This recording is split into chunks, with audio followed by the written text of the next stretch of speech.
গীতা পাঠের ষষ্ঠম অধ্যায়ের 4 নম্বর শ্লোক। বিজ্ঞান যোগের 4 নম্বর শ্লোক। হরে কৃষ্ণ। ভূমিরাপো অন্লো বায়ু খং মন বুদ্ধি রেবচ অহংকার ইতিয়ং মে ভিন্না প্রকৃতির প্রকৃতত্ব দ্রষ্ট দা। ভূমি মানে মাটি, আপ মানে জল, অনল মানে অগ্নি, বায়ু মানে বায়ু, খম মানে আকাশ, মন মানে মন, বুদ্ধি মানে বুদ্ধি, এব মানে অবশ্যই, চ মানে এবং, অহংকার মানে অহংকার, ইতি মানে এভাবে, ইয়ম মানে এ সমস্ত, মে মানে আমার, ভিন্না মানে ভিন্ন, প্রকৃতি মানে প্রকৃতি, অষ্টদা মানে অষ্টবিধ। অনুবাদ: ভূমি, জল, বায়ু, অগ্নি, আকাশ, মন, বুদ্ধি ও অহংকার এই 8 প্রকারের আমার ভিন্না জড়া প্রকৃতি বিভক্ত।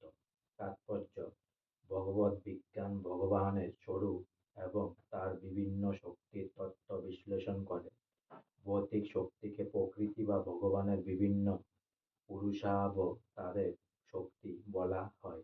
সে সম্বন্ধে শাশ্বত তন্ত্রে বলা হয়েছে, বিষ্ণুস্ত ত্রিণি রূপাণি পুরুষা খানন্ত বিদু একন্ত মহৎ সৃষ্ট দ্বিতীয়ং তন্দ সংস্থিতং তৃতীয়ং সর্বভূতস্থং তানি জ্ঞাতা বিমুচ্যতে। প্রাকৃত সৃষ্টির নিমিত্ত ভগবান শ্রীকৃষ্ণের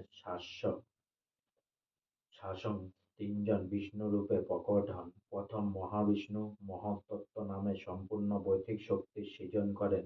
দ্বিতীয় গর্ভদশায়ী বিষ্ণু সমস্ত ব্রহ্মাণ্ডে নানাবিধ সৃষ্টি করবার জন্য তাদের মধ্যে প্রবেশ করেন।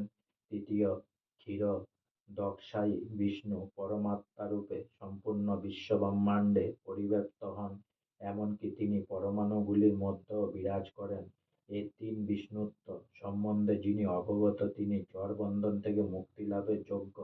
এই জড় জগৎ ভগবানের অত্যন্ত শক্তির একটি সাময়িক প্রকাশ। জড় জগতের প্রতিটি কার্যকলাপ ভগবান শ্রীকৃষ্ণের আংশিক প্রকাশ। এই 3 বিষ্ণুর পরিচালনায় সাধিত হয়।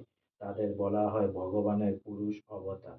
সাধারণত যারা ভগবান শ্রীকৃষ্ণের তত্ত্ব সম্বন্ধে অবগত নয় তারা মনে করে যে এই জড় জগৎটি জীবের ভোগের জন্য এবং জীবই হচ্ছে পুরুষ প্রকৃতির কারণ, নিয়ন্তা ও ভোক্তা। ভগবদ্গীতা অনুসারে এ নিরীশ্বরবাদী সিদ্ধান্তকে ভ্রান্ত বলে প্রতিপন্ন করা হয়েছে। আলোচ্য শ্লোকটিতে বর্ণনা করা হয়েছে যে ভগবান শ্রীকৃষ্ণই হচ্ছেন জড় সৃষ্টির আদি কারণ। শ্রীমদ্ ভগবতেও এই কথা প্রমাণিত হয়েছে। জড় সৃষ্টির যে সমস্ত উপাদান তা হচ্ছে ভগবানেরই ভিন্না শক্তি। এমনকি নির্বিশেষবাদীদেরও পরম লক্ষ্য ব্রহ্ম জ্যোতিও হচ্ছে পরব্রহ্মে অভিব্যক্ত ভগবানেরই একটি চিন্ময় শক্তি।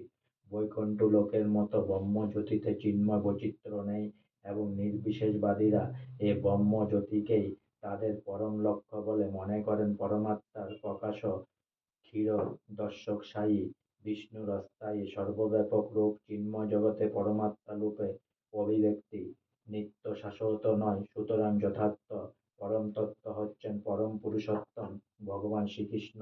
তিনি পূর্ণ শক্তিমান পুরুষ এবং তিনি বিভিন্ন অন্তরঙ্গা ও বহিরঙ্গা শক্তি সম্মোহিত।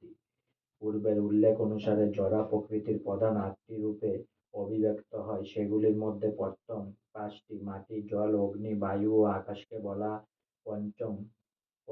পঞ্চমহাভূত বা স্থূল সৃষ্টি। তাদের মধ্যে নিহিত আছে 5টি ইন্দ্রিয় বিষয়।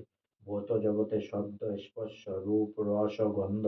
জড় বিজ্ঞানে 10টি তত্ত্বই আছে, আর কিছুই নেই। কিন্তু অন্য 3টি তত্ত্ব মন, বুদ্ধি ও অহংকার সম্পর্কে জড়বাদীরা কোনো গুরুত্ব দেয় না।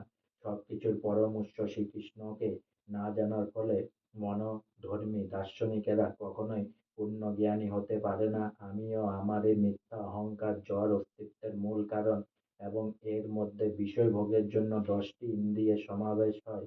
বুদ্ধি বলতে মহৎ তত্ত্ব নামক সমগ্র প্রাকৃত সৃষ্টিকে বুঝায়। এভাবে ভগবানের ভিন্ন 8টি শক্তি থেকে জড় জগতের 24টি তত্ত্বের প্রকাশ হয়, যা নিরীশ্বর সাংখ্য দর্শনের বিষয়বস্তু। এ ভিন্ন তত্ত্ব প্রকৃত রূপকে শ্রীকৃষ্ণের শক্তির থেকে উৎপন্ন হয়।